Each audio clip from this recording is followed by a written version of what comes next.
podcasting live from Review 'em on Internet. Let's talk about Fackham Hall.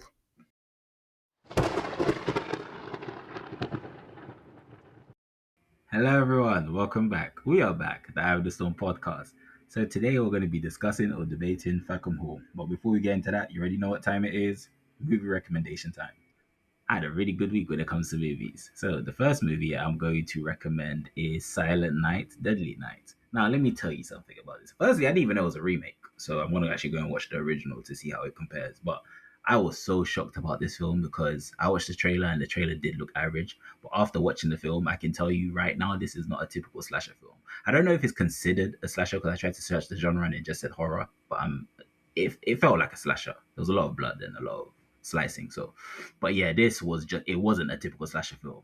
For me, it makes you question if it's like a psychological or a supernatural thing that's going on with the protagonist slash antagonist. And it also gave me Venom vibes as well, the way just like the story was told. Of course, if you've seen the film, then you will get what I'm saying. But I will recommend, guys, I would recommend this film. For me, this was probably the best slasher of 2025. I don't know how many slashers we've seen this year, but it's probably the best slasher of 2025. In terms of horror, it's definitely top 5 of 2025, maybe top 3. But yeah, I'll definitely recommend that one. The second film I'd recommend is She Rides Shotgun. So this is on Amazon. It's about a dad and a daughter on the run from skinheads. Really good movie. I was shocked about this one because I saw it on Amazon for a couple of weeks now, and I said, I was fighting around if I was going to watch it or not.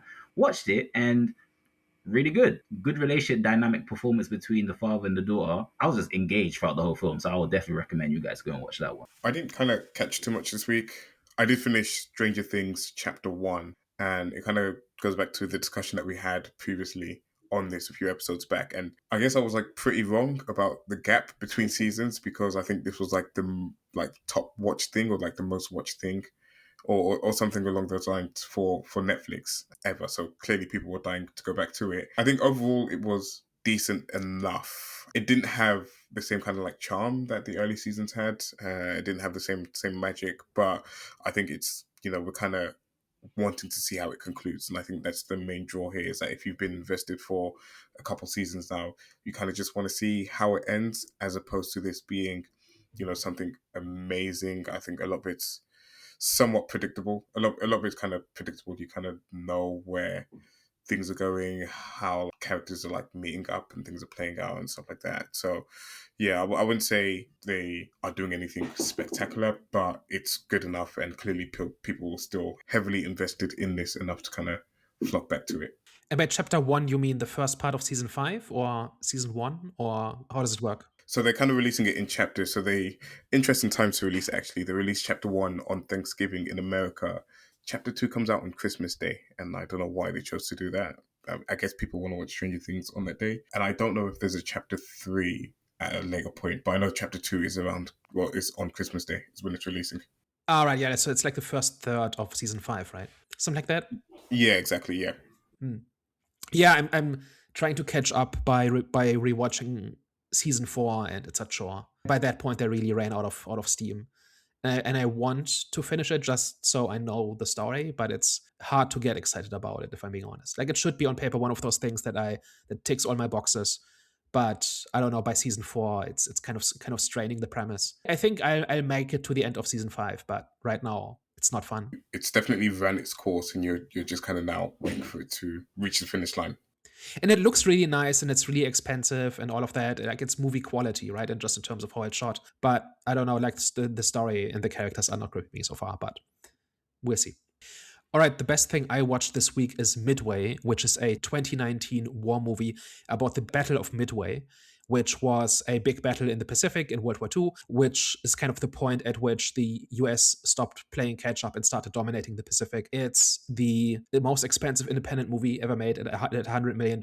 It's made by Roland Emmerich, who is known for things like Independence Day. And it comes across as very like jingoistic Hollywood nonsense, including like a main character who's like a hotshot fighter pilot who never takes orders from anybody and sinks multiple aircraft carriers in one day. And his name is Dick Best, and all sorts of things, and characters do absurd things, and you look it up, and it all happened. Like, Dick Best is a real guy, and he really did sink 2 aircraft carriers in one mission, and there was really a guy who shot down a Japanese kamikaze plane from the deck of the aircraft carrier and all of that. Like all the big beats really happened, and they basically just put that on film. So it's a quite good war movie. It's like, if you care about the historical accuracy, you have to get quite pedantic before you start hitting things that are just outright wrong. All the major beats really happened.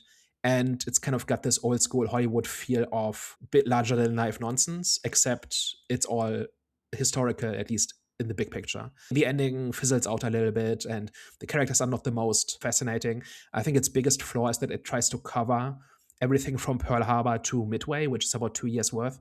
And it basically is essentially about the importance of having your act together, because throughout the entire movie, both the Japanese and Americans are basically fighting themselves and are trying to get their stuff sorted out so that they can properly fight the war, and the side that does it first is the Americans, and that's why they win. And that's like a not very typical angle for a war movie. And it was kind of interesting on that front. It's a pretty interesting movie that has a whole bunch of recognizable actors in it and decently high budget, and I had never heard of it. It came out in 2019 and was kind of buried, at least as far as my perception went. And it's just a solid movie if you like historical movies, if you like war movies. All right, then. Well, it looks like it's time for the main event. Fackham Hall. Danny G, can you please give us your wonderful synopsis? So, Fackham Hall is a British spoof comedy satirizing historical dramas such as Downton Abbey. It's set in the 1930s in Fackham Hall, which is the ancestral home of the Davenports. The daughter is supposed to marry her cousin in order to kind of save the family so that they can stay in Fackham Hall, but she elopes with a dung merchant. And at the same time, an orphan gets a job as a servant at Fackham Hall, begins a romance with the other daughter, who now has to marry the cousin who has been left at the altar in order to save the family. And then when Lord Davenport gets murdered under mysterious circumstances, the servant gets framed for the murder, and things spiral out of control from there. So what did we think of Fackham Hall? I'll start off by saying that this is not a bad movie. However, it was a film that's not for me. It felt like I was receiving jokes per minute, so it was kind of hard. It was just hard to concentrate on the story. That being said, the story itself was enough for me to not make it a bad film. So I felt like the story was interesting. I just think the jokes, the endless jokes, kind of took away from my experience when it comes to just taking in the story, if that makes sense. Overall, I'd say the film's not for me. I actually thought this was great. I had a very good time with this movie. Not to say that all of the jokes landed. I think kind of what this was is just like a nice chill movie for the right time of the year. Again, like you're kind of not looking for anything too serious. It's just like something like lighthearted that you can go and watch with the family, I would say. Whilst I don't think all of the jokes landed, and I think a lot of jokes kind of went over my head, I would say. I kind of like judge these by the crowd as well. And I think for a lot of the jokes, there weren't really that much laughter, but there was like certain periods where it's getting the crowd going. I thought it was funny as well. And like, you know, there were like good moments in the movie. And then you kind of pair that with a decent enough story where it's like, you know, boy meets girl doesn't want to fall in love with her rich cousin or whatever like that, wants to find her in love and whatever, and then it turns out he's actually like the heir and he's like related, and then she marries a cousin or whatever like that. I thought it was all quite serviceable. They helped kind of drive the movie along pretty well. So I was like actually somewhat invested in the characters. You know, it's not the type of movie that, you know, you're going to be, you know, 100% room for the characters in this, and you're not going to be left with a strong impression of all the characters in this movie. But I think it did enough to get me to care and enough. I definitely have some like highlight jokes that were in this, but I think overall it was calm. It was like good fun. And I said great at the start of this album. It's probably not great in the sense of like, you know, compared to other movies, but if I can compare it to kind of when it's come out in the year, type of movie it is, lighthearted, etc. And I was actually quite concerned, especially seeing the trailers beforehand. And I think the trailers kind of give you an idea as to what type of movie it is and what type of audience they expect in this movie, because you're getting set trailers. So I was extremely concerned. I was extremely worried going into this, but actually it turned out to be decent enough fun, I would say. I'm a big fan of things like Naked Gun and Airplane and Top Secret. So when I saw the trailer for this movie, I said, "Oh yeah, this is very much in the vein of that and the tradition of that. This should be a good time, unless they just screw up the jokes. This should be exactly the kind of movie I'm in the mood for at the moment." So I went and saw it, and I got exactly what I was promised, and I walked away happy.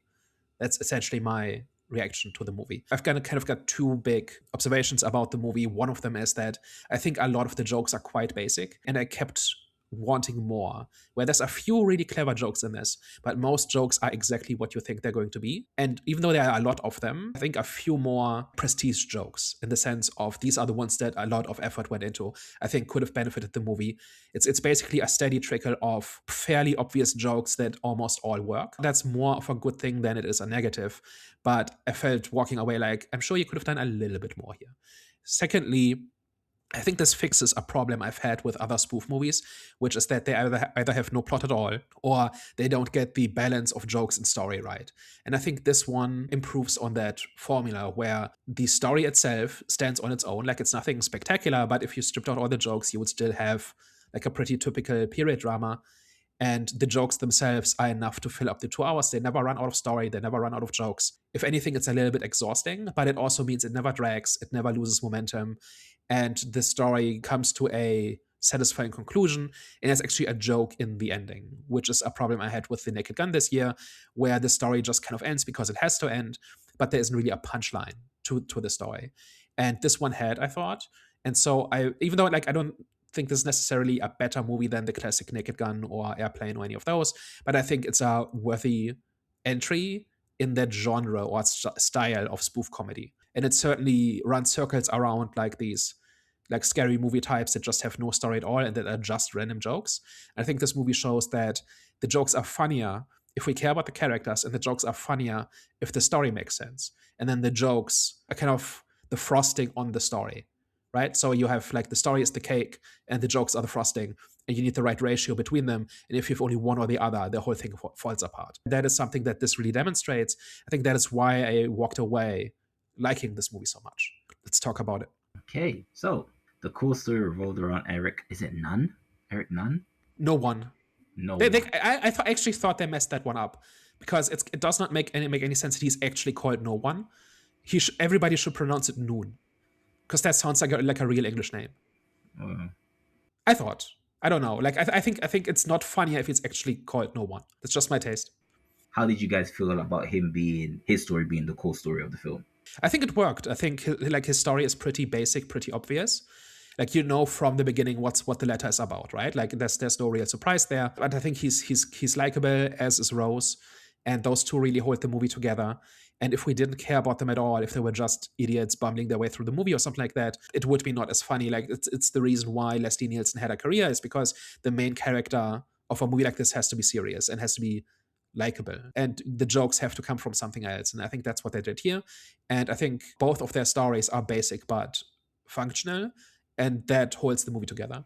What was he sent to go and do again? Because I completely forgot. So somebody finds out that he's the lost cousin, and he's actually at Davenport, and he's supposed to deliver the letter to Fackham Hall. At that point, it's supposed to be revealed that he's the lost cousin. But then this whole thing about him getting a job, which was a funny joke, that the white male protagonist just stumbles into a job, and the black guy who's probably been working for to get this job just gets turned away. You can jump on that joke. The guy who was supposed to interview for the joke was a black guy. Yeah, I did quote that, yeah. And I felt a little bit like the joke about how like Eric is just stumbling into success without earning it. That was the punchline. Maybe I'm reading into it, but I thought that's what that was. Yeah, I didn't get that at first. It looks like I didn't get most jokes in this one, I'll be honest with you. Which brings me to my main question is, what's your favorite jokes? And what did you think of the humor in this in general? I think, like you said, a lot of it was basic for the most part and was kind of really on the nose. But where it was basic but funny was one with, is it Alan Carr as the priest, where he kind of kept getting the pronunciation wrong. Jimmy Carr. Jimmy Carr. Jimmy Carr. I really got into. I used to be really into his stand up, and I got back into it because he gets criticized a lot, and I wanted to see kind of for myself what his comedy is like now, and I really got back into his stuff, and his humor really shines through here. Yeah, I think I've only ever caught like one or two of his stand-ups, and do remember like they were okay, but not completely for me. I would say, but you know, him in this role with the priest, it never got old. Like when they did it, it really never got old, and it actually got funnier every single time. And I actually really liked when they introduced Inspector Watt, and everyone kept getting his name wrong. That really reminded me of Rush Hour 3. when the whole like you, me, like whatever, like that Chris Tucker did. It really reminded me of that, and it was like almost like, and they're probably not the first ones to do it, but it was like a take on that. I was going to say it's better than that. It's a 100-year-old comedy routine.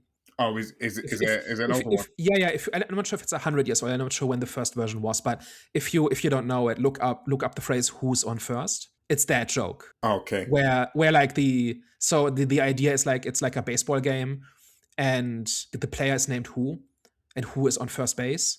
So who's on first? Like it's that joke, Yeah. and they're doing it again. But I don't know. I think it works. It's more of a tribute than a ripoff. I think it Yeah. manages to pull that off. For me, it's like if you can keep it fresh, and again, I hadn't seen the very old version of it, but I obviously knew the rush hour version of it, and I didn't see it as like a rush hour ripoff. I was like, oh, they're doing that type of joke, and here it worked really well. Like it worked perfectly, and I was loving it. There's other examples of this, right? Like there's this joke where Rose is in the pub, and she has to make up a working class name, and she sees a rose, she sees a postcard from Devon, and she sees a picture of a port, and so she says, "I'm Rose Davenport." That's at least 30-year-old Simpsons joke. Oh, okay.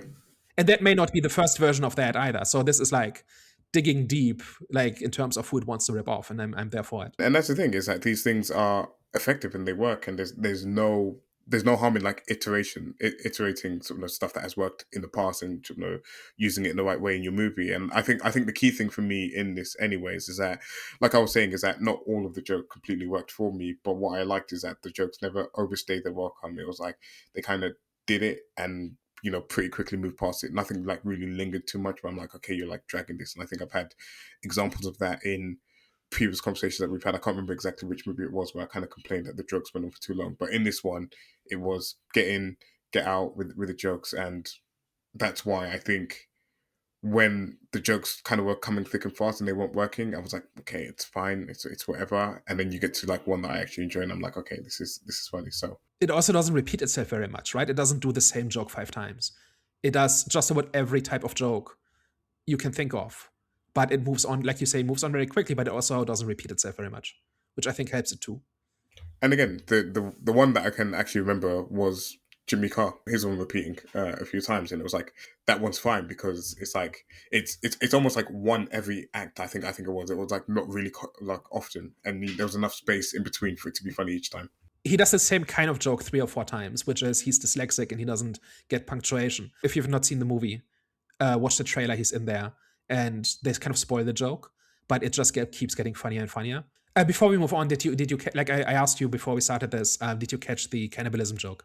I actually didn't, and I was like paying attention. I was trying to pay attention to it, and I was like, "Am I 20 minutes in? Did I miss it? I don't know." I was like, maybe I didn't catch it.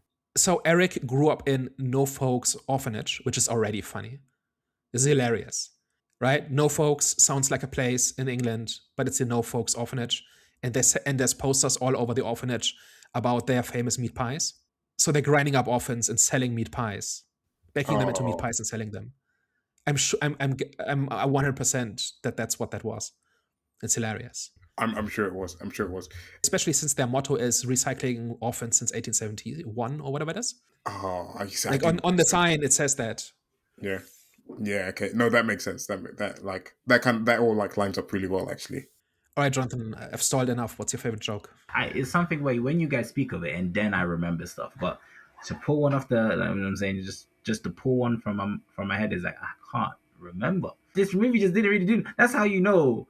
I'm not trying to, like I say, I'm not trying to shit on the film, my language. But when I can't, I watched this movie 2 days ago. When I can't remember a film, that's how you know it just wasn't hitting for me. So yeah, man, there's not really much I can remember that kind of like, because there was only me and another guy in the cinema.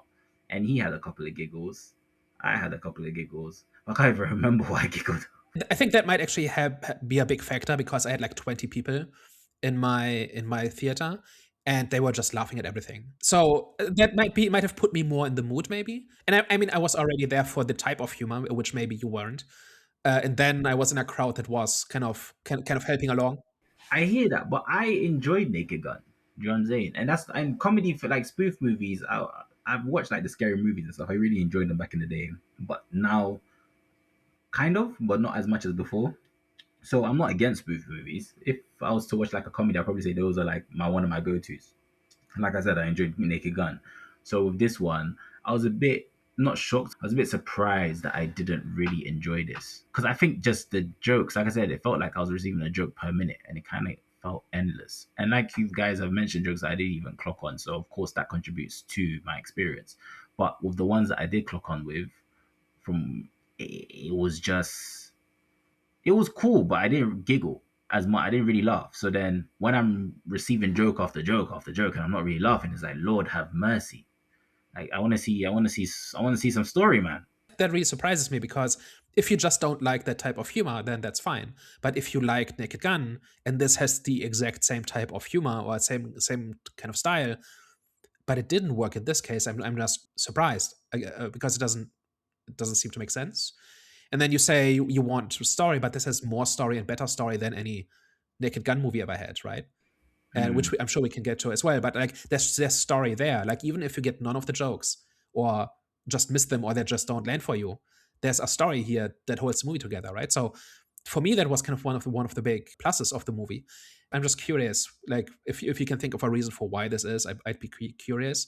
But I just had one joke landed for me after the next. And there's all sorts of jokes in here, right? Like everything from there's like absurd side gags, like they're out hunting and one person shoots and a duck falls to the ground, and then a fox falls to the ground, and then a deer falls to the ground. That's like just weird, absurd stuff.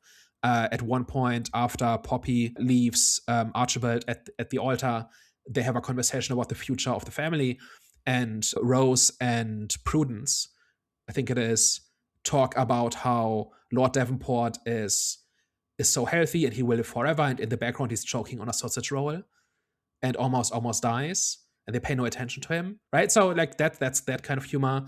And then there's the whole thing about the aristocracy never lifts a finger, and then there's literally a guy who lifts the finger of the Lord. Like every time he handles an object, there's a servant doing it for him, kind of reaching kind of around from behind and like with his arms, and they do it like 4 or 5 times. There's the butler who's named Siri, and he responds like an AI, and he's the replacement for Alexa, who had to be fired because she was obsolete. It's a cool joke. I think the butler was probably one of my favorite things about the film. And then we've got brainier jokes like, did you guys picked up on the Bechdel sisters? No? Do you know what the Bechdel test is? No. It's a thing in feminism where you basically ask, does this story have 2 female characters who talk about a topic that is not a man? Right? In other words, are there female characters in this that do their own thing and do something in the movie? And it's basically if it's used properly, it's basically used to point out how many movies don't pass this very basic test. And there are 2 heiresses in this movie who are called the Bechdel sisters.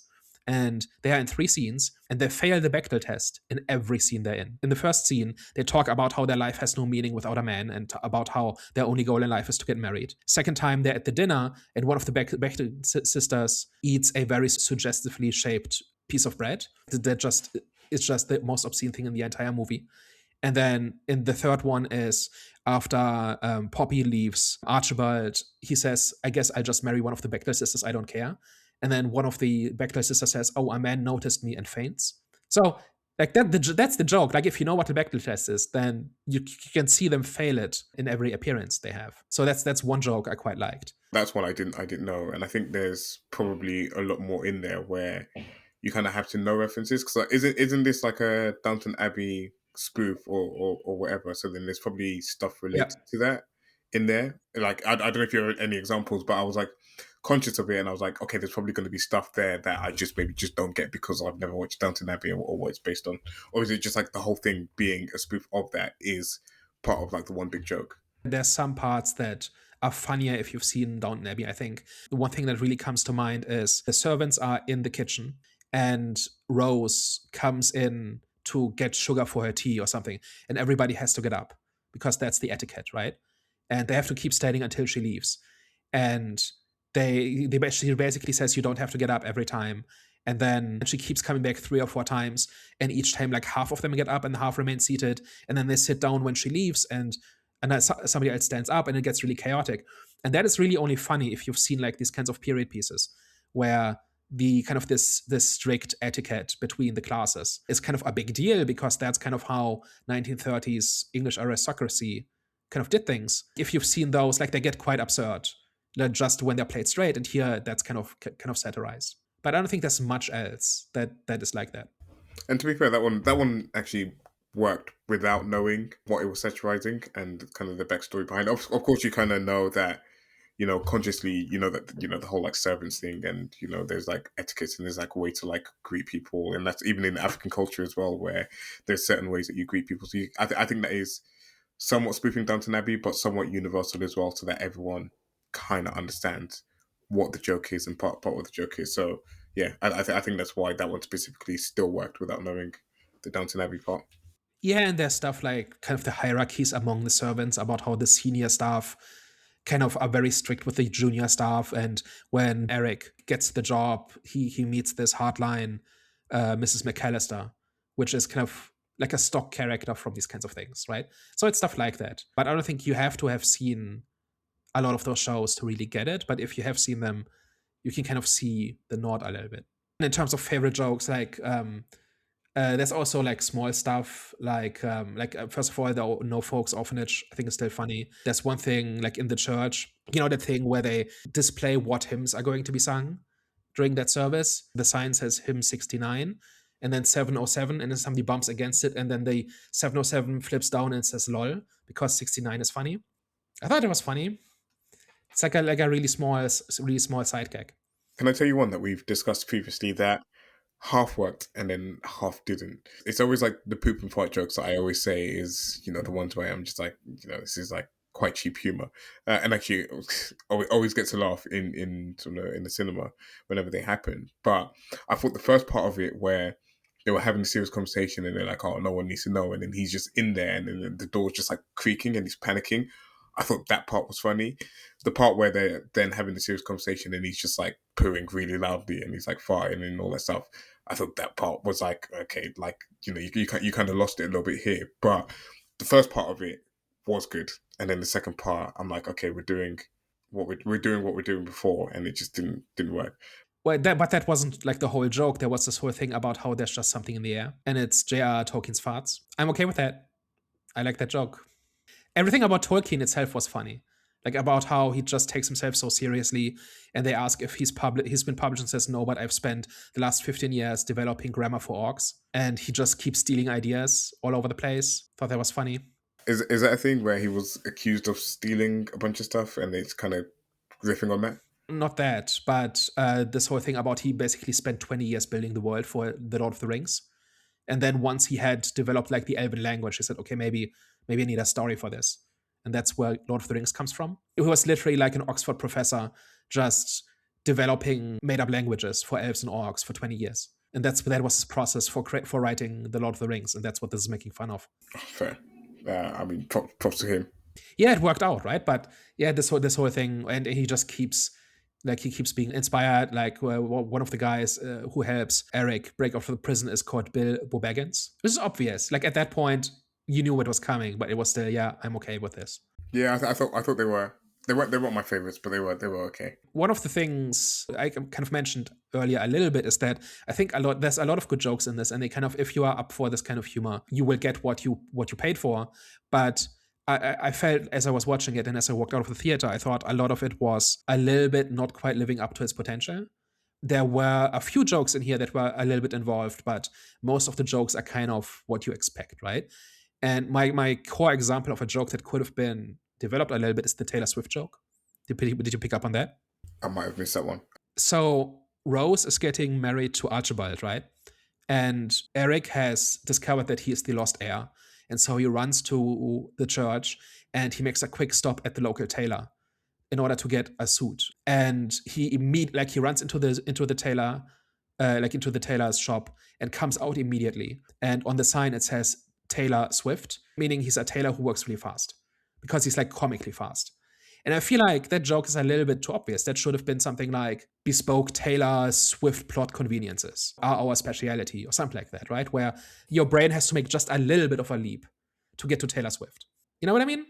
Like, I feel like the fact that it is just stated makes it less funny than if your brain needed to take the last step, even if it's a small one. Yeah, I think there was like a few like that, like the pub that was called the Dog and Drake or something like that, or I can't remember what it was.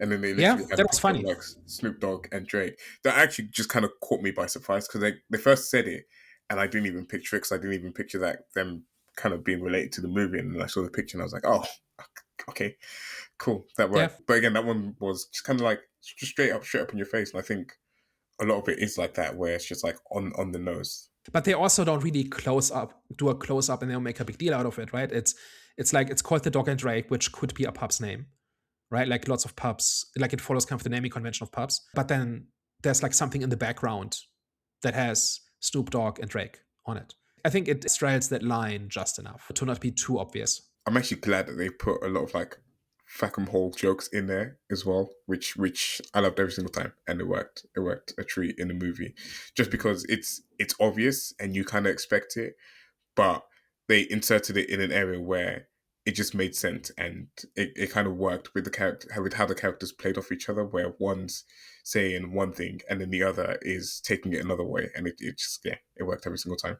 In general, I think this movie, I think it's really smart to kind of mix the lowbrow and highbrow humor, because the audience in my theater was laughing at all the obvious jokes and the fart jokes and the slapstick, and they didn't laugh at any of the slightly more involved jokes, which are the ones where you might expect like not everybody to get it, but maybe like half or something like that. I think by having such a broad range of humor, there's something for everybody when everybody is laughing at least a little bit. And I think that puts people into a better mood, and that is why the ratings for this are so high. Like if there were fewer jokes and there was maybe a narrower range of jokes, then it wouldn't quite appeal to as many people, and it would be a lot more hit and miss in terms of whether or not people walk away liking this. Other than Jonathan, I don't think anybody walked away from this being bored, right, and not having gotten their money's worth. And Jonathan got nothing at all, like not even a little. I'm actually surprised you didn't even take to the story. That's the only no. That's the only good thing about the film. That's why I said it wasn't a bad film. I think the two plots of forbidden romance between Eric and Rose, and obviously the whole murder mystery. I think it was a good blend. At first, when they introduced the murder mystery, I was like, oh, okay, there's more to this than endless jokes. But it was still hard to concentrate on that because there were endless jokes. And I hear what you guys are. Okay, so you guys have mentioned Naked Gun a few times, saying, "Oh, this is better than scary movie, Naked Gun, etc., because there's actually a story to this, and like in terms of like the jokes are cohesive with the story itself." But there were times where it felt a bit like it had like an absurdist nature. For example, with the shooting scene when they're shooting, different animals were falling from the sky. That just felt, I get it, but it still kind of felt random, and it kind of felt like the logic of the world that we're seeing, it kind of felt like it was drifting away from that. So that's why I was like, it still kind of does feel random. So I hear what you guys are saying about like, this other spoof movies that we've seen, but this had its moments too. I do kind of agree with you that there's a few absurdist moments in this. The other one being when Inspector Watt says, if there's anything unusual going on, I'll be the first to notice. And there's a guy in a panda suit standing next to him, which is kind of funny, but it's also like you said, like 99% of the time, what we're seeing is believable, right? In the sense that it's in character, which I actually think is its big benefit, like its big strength.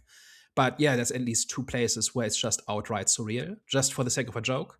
And I do stand by the idea that this movie's big advantage is that its story works and its characters work. And the characters don't really act out of character, and there's like a through line here and a story that came in like there's a beginning, middle, and end, and all of that. And I think that is really what elevates this from just being a collection of jokes. And I think Scary Movie and other modern spoof movies like this have the problem where there are just jokes and there's nothing else going on, and characters often act out of character just for the sake of the punchline, and there's barely continuity between scenes and that sort of thing. And I've always felt bored with that kind of movie because of that, because you just can't get invested in anything and nothing makes sense from 1 minute to next. And also jokes are typically not set up and paid off, where it's just one funny moment after the other. There's no build up and nothing develops over the course of the movie. I think that is why things like Scary Movie never quite worked for me. And that got worse as they went on. The first couple have a fairly coherent story, and I think they are the better ones for that reason. and the later ones have decent jokes, but I just don't enjoy them, and precisely because I can't get invested in anything. And here, I think the story hangs together from beginning all the way to the end. And I think the Naked Gun this year was kind of in between those two, where there's a lot of one-off jokes that don't really make sense from an in-story perspective, but there is a story, like there's a villain with a plan and who gets stopped in the end and that sort of thing. And all the stronger moments are the ones who tie into that story structure, and the weaker ones are the ones that are just there, I thought, for their own sake. And I think this one leans very hard into this has to make sense in terms of what characters are doing and who they are and all of that.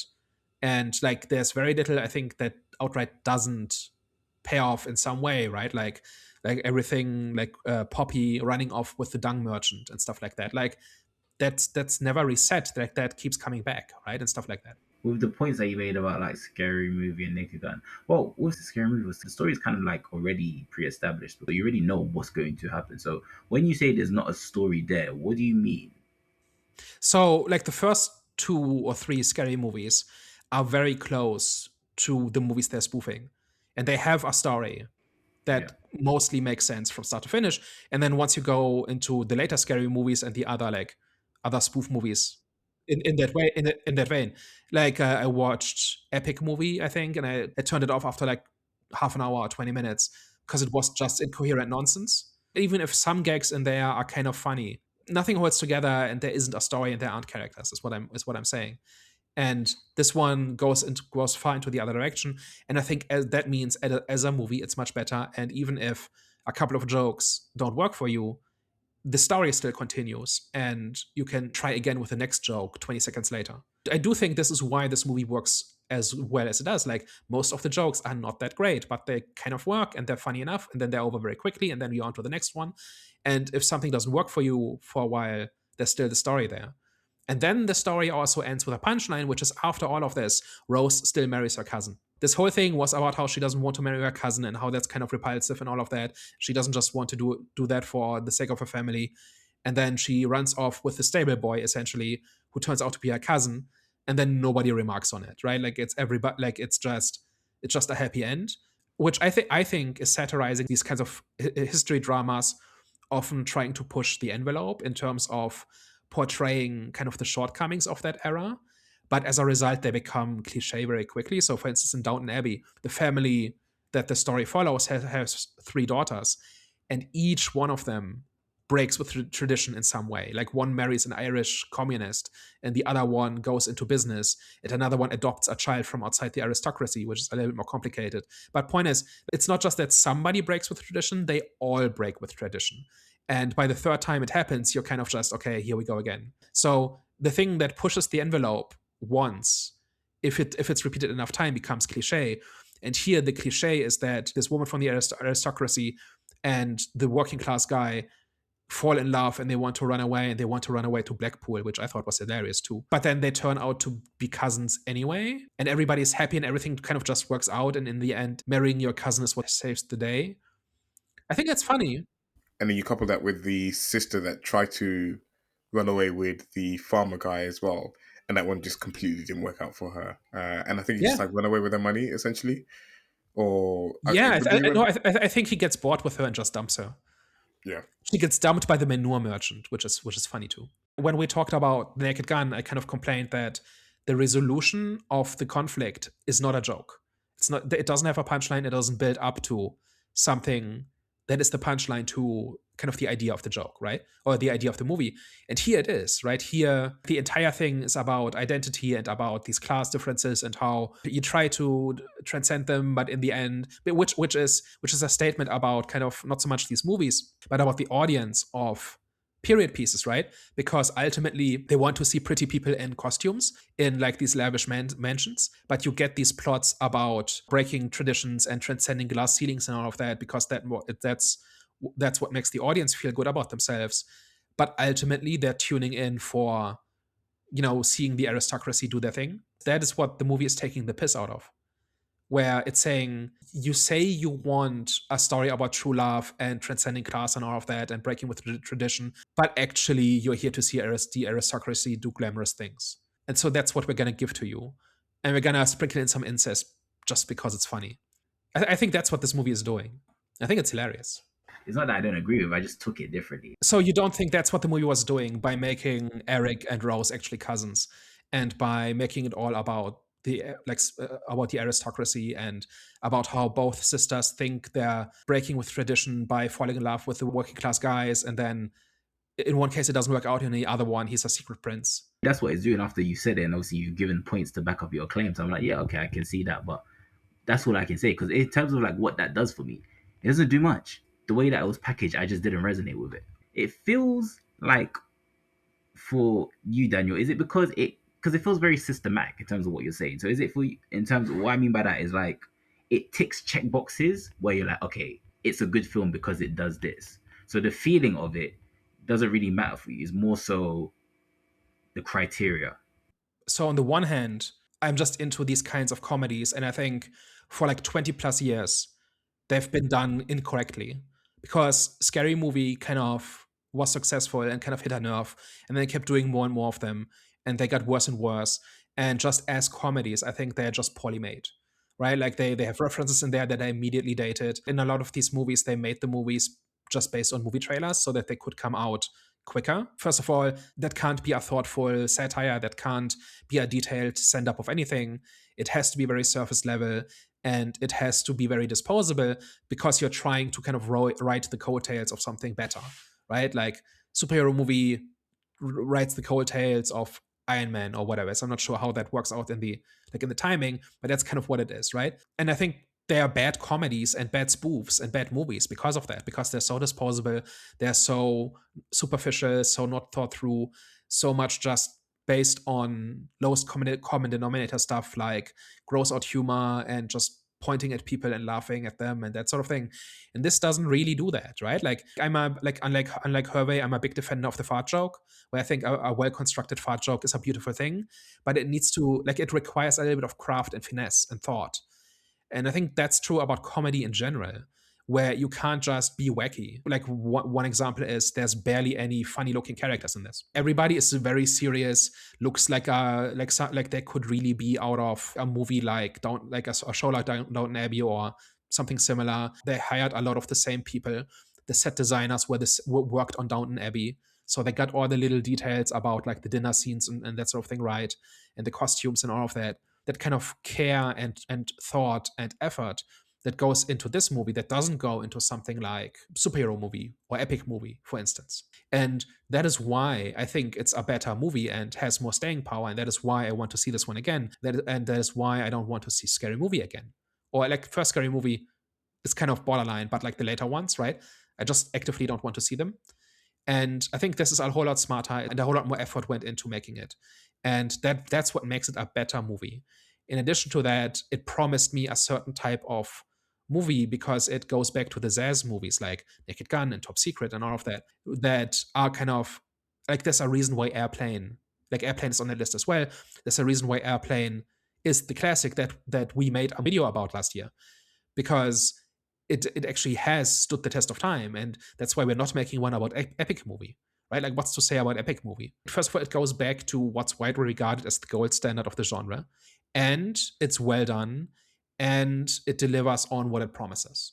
Like, all of these things together are the reason why I'm singing the praises of this movie, even though I don't think like there's nothing terribly impressive in this, and just in terms of the jokes, right? Like the Bechdel sister joke, I think, is kind of the height of how much went into constructing these jokes. Almost all of the other ones are pretty obvious, and there's a reason why the audience laughed at those and why I was the only one laughing at the Bechdel sister joke. The movie knows its audience, and it gives them what they want, and then it also gives them more. And anybody who gets those jokes, and I think once this movie hits streaming or physical, people will go back and they will notice more stuff. Like, not everybody noticed that the servants' quarters have a poster in them that says unionization causes cancer, for example, right? Like, not everybody noticed this. And I happened to notice it, but it was very easy to miss. And there's like all sorts of stuff like this in there. And I'm sure there's more. I would be surprised if I caught everything. But I've seen like a whole bunch of these movies, including all the good ones. And so I kind of know what to look for. And kind of that's why I think I picked up on a bunch of stuff that maybe not everybody did. just judging from like what people are talking about and what they were quoting and how the audience I was with reacted. Because every time a joke was a little bit more involved, they didn't react at all. That's kind of why I'm into this movie so much, is because it does right where Naked Gun kind of left me a little bit unsatisfied. And that's mostly in the story and character department, where Naked Gun has long stretches where the character just acts out of character in order to deliver a joke, and as a result, the joke is not as funny. And this movie doesn't, like, barely does that, right? Like, it does it in like one or two places maybe, but like on balance, it's very meticulously crafted. And another aspect of this is how there's basically no improvisation in this. Most of the jokes only really work if you plan them out ahead of time. There isn't like one of those things where very clearly the actors were just riffing for an hour and then they cut it down to the funniest 10 minutes. Like, you can tell when a show or when a movie does that, and sometimes it works depending on who your talent is. But on balance, like comedy works better when it's planned, because it means somebody thought about, okay, how do we set this up? How do we pay this off? What are the pieces we need to make this joke work? What kind of like groundwork do we have to lay in order to kind of really make this joke sing? And a lot of the time, improvisation can work out, but on balance, planning comedy, even though that sounds like a paradox, is just funnier and just works better. And this movie very clearly put a lot of thought and effort into making this work. And I think that's why it works. It looks like you're not going to be watching Scary Movie 6. I'm just simply not expecting much, right? Like, unless they are going back to the roots, right? But if it's just more of the same, of Marlon Wayans making funny faces and screaming and like deformed characters, because that's funny by itself and all of that, you know what I mean? Like, that's the kind of humor those movies tend to go for. Look, I'm the champion of the fart joke, right? I'm not a snob about this. I just want the craft to be done well. This and Naked Gun and Airplane is what that looks like, and epic movie and superhero movie are the opposite of that. That's how not to do it. If you want to be funny and if you want to have your comedy to have staying power, just what I'm saying. And I'm just so glad that a movie did this in 2025. Like, for a while, we've talked about what comedies can you even make, and I think this movie kind of shows that if you actually craft good jokes that are very deliberate and that a lot of thought and effort went into, it'll land with audiences. Like, so far, it's not making a lot of money, but I think that's because like people are not expecting this. Like, people are not in the habit of going to see a comedy that's just a standalone story that's not part of a bigger like a bigger franchise or something in the cinema. And I have a feeling that this will be remembered and quoted a lot more once it had streaming and that sort of thing. And I really want to kind of see how much money this ends up making, because I would like there to be more movies like this. Not necessarily a Fackham movie, but just like stuff like this, right? That just takes something that's popular and then just kind of lampoons it just a little bit. And on top of that, just does jokes that are funny and with stories that hang together and work.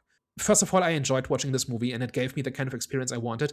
And also, it's the kind of movie I want to see more of, because just straight comedies are just have not been a thing for many years now. And this is not a low quality comedy that happens to succeed because there's nothing else like it. This is actually good. I'm happy about that. Like, that's why I want this to succeed, and this is why I'm happy it exists, and that is why I want there to be more imitators. That like next year and in a few years there will be a couple, like maybe a sequel and maybe copycats, because I just want this type of movie to be better represented. What did I watch last year that was like similar to this that I thought was actually funny? It was Wicked Little Letters. Actually, I don't think it was like a full. Oh, that movie was amazing. That movie was amazing. I mentioned that in the recommendations. Oh, that movie was amazing. Sorry, yeah. No, I did watch that last year, and it's a similar vein to this type of movie, and I don't think that one was as fast paced with the jokes, but it was pretty hilarious, and it's those type of movies that we need more of in the cinema, where not everything needs to be this like grand cinematic universe. Sometimes just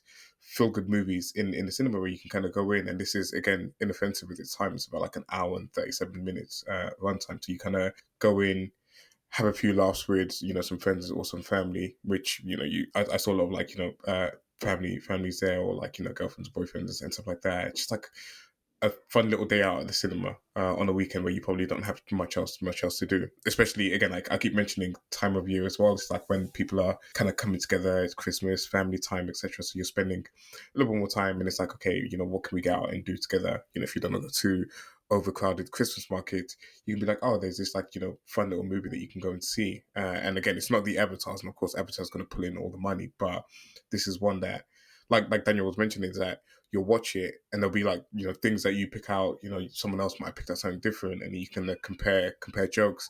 And then again, there's quotables that you can then probably quote over the Christmas period that stuck in your head from the movie. So I think that's why like it really works. That's why I enjoyed it as much as I did. I also understand it from Jonathan's point of view, because I have had those movies where it just doesn't work, and no matter how well crafted it is, no matter how good it's set up and the story, etc. And I don't actually think that Jonathan hates this movie, but I understand how you could just kind of shrug your shoulder and be like, I couldn't care less about this movie, to be fair, just because I've had that before where it just doesn't hit me the right way. And it's a movie that rewards you for paying attention, right? It's like the jokes themselves are, most of them are pretty obvious and like easy listening, right? Or easy watching. But then there's stuff in the background and like set design and signs. Like if there's a sign in the background, there's probably a joke coming. You know what I mean? The Dog and Drake pub sign and stuff like that, right? Like you don't need to notice that for the story to make sense. But if you notice it, it's a little bit richer. And I have a feeling a lot of people are going to miss that on their first viewing and then notice it when you can pause it and that sort of thing. I think you're absolutely right that this is just a good time. And it's not just a way to kill 90 minutes, right? It's also a diversion. And I felt better after walking out of it. Like we've had movies where I just felt miserable afterwards, either because they were very heavy or because they are very just not very good, or just like a torturous viewing experience. And it happens pretty rarely. Like if like us, you watch a movie every week, most movies are pretty bad. And I just felt good about having had a good time at the cinema. That's not a guarantee, not in these days, right? And for a movie to just deliver us that with no strings attached, right? Like it does not, like there's no bait and switch in this. There's no, it doesn't toy with you. There's no big twist. It pretty much does what it tells you it's going to do, and then it does it well. And I think that by itself has value. And I think in general, like at the start of this year, we had all of these movies that were about generational trauma and really heavy topics, and oftentimes it didn't handle them very well. But even if it did, it was very heavy and very bleak and very depressing. Like there has to be a balance. You can't do that all the time just because it feels important. You appreciate the kind of heavy topics more if you can cleanse your palate in between with something called Fackham Hall. You need that balance, and for a long time, movies have been one thing. Right? Like for a while, it was only superheroes, and then it was only trauma, horror, and whatever. And now where it feels like we're getting a broader range of movies, and something like Fackham Hall is in the mix. And that's like, I don't want every movie to be just trivial, light entertainment, but I want it to be in the mix. And I think that's the important part here. And I think we're in a healthier place if a wider range of movies are being made. And it doesn't look like this will make a profit. Like the budget of this is not published. But I want it to be successful so that more of this gets made. I think that's actually really important for the culture and for the industry and for the medium and all of it. Then there has to be a balance, and we've been lacking that for a while now. Looks like it's time for last thoughts. Like I said, it's not a bad film. It's just a film that wasn't for me. I would still recommend people to go and watch it. I'm gonna just give this one a 5 out of 10. For me, I think good comedy overall.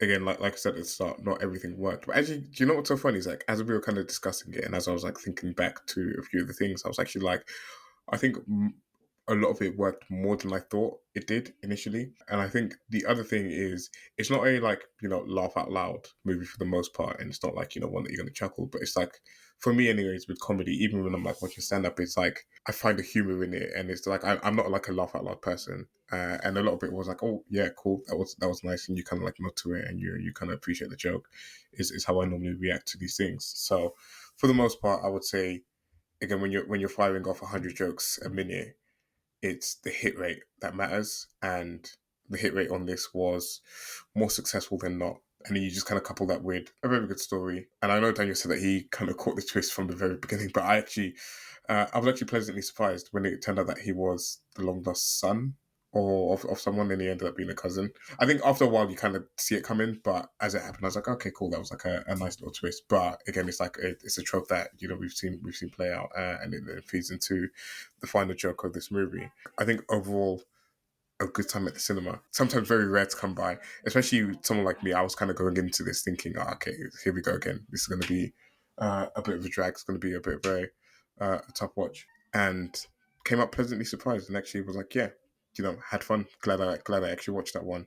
And wouldn't mind watching that with some different people just to kind of see how they react to it as well. So overall, I'll give it a 7.5 out of 10. So I thoroughly enjoyed this. It's not flawless. There's parts where I thought they could have just pushed the envelope and pushed the jokes a little bit further.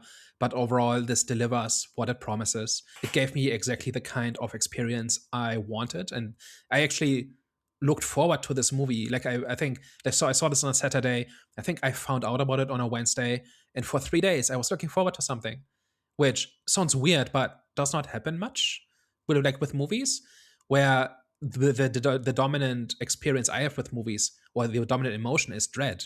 Where I said, "Oh, please don't screw this up," and here I said, "Oh, I want to see what they do." Part of me said, "Okay, please don't screw it up," but it was like 10%, and 90% was, "I'm looking forward to seeing this on Saturday," and that was just a nice experience. And then I wasn't punished for it, and then I actually got what I wanted. So I'm totally happy putting this on the shelf next to Airplane and Naked Gun and Top Secret. And maybe that's blasphemy to kind of put them on that pantheon, but I honestly like it's a worthy entry in that genre. It's a tribute to that style, and it does its own thing with that basic style. And so that's a 5 out of 6. Like I absolutely enjoyed it. Maybe not the best movie I saw this year, but probably the most fun I had this year, which is saying a lot. You always say about, we kind of need more Star Wars ripoffs and things like that. And this is like a bit, it's not like an airplane ripoff, but it's of that family. This kind of shows it's like, we're always in the mood for, things that are like we really liked it in like Airplane in another movie. And it's just like, we just kind of want more of it. And like, put your own spin on it, add like your own little twist of it.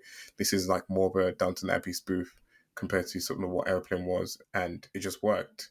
And I know there's probably more pressure on doing a Star Wars ripoff than there is doing like an Airplane ripoff, and just another comedy. And of course, you can see by the box office is that not many people went to go see it, but it kind of shows that for the people that have seen it, like it's got mostly positive reviews, and it was just handled really well overall, is what I'd say. Yeah, it's got something like 80% on Rotten Tomatoes. And more so than Airplane, it means that Naked Gun is not the only game in town. If they want to make another Naked Gun, and I don't know if a sequel to that is planned, it kind of made just enough money to justify it, but I've not heard anything, but I've also not looked very far. But it means they have a little bit of competition. And I think that's a good thing, that there's more than one. Like the whole thing about the ripoffs is, if nobody does any ripoffs, then there's one version of everything, right? If nobody makes a Star Wars ripoff, then there's one version of Star Wars. And if you don't like current Star Wars, then you get nothing. And here, if you don't like Fackham Hall, you get Naked Gun. If you don't like Naked Gun, there's Fackham Hall, and maybe you like that. Because it's similar, but a bit different. And I think that's really healthy, right? Like I want more of this. Like I've been saying for over a year now that ripoffs are the first step in innovation. And here we are with Fackham Hall. Yeah, and that's good for movies. All right, guys. Thank you very much for tuning into today's. It wasn't really a debate. It was a discussion and a few disagreements. If you reach this part of the episode, we appreciate you pressing play. We appreciate you giving us a listen. And as always, if you liked what you heard today and you enjoyed our discussion, you should probably tell a friend. And if you hated everything and you thought we were chatting a bunch of nonsense, then Fackham Hall. We are the Eye of the Storm podcast. All right, guys. We'll catch you next time. Au revoir. Ciao. Bye-bye.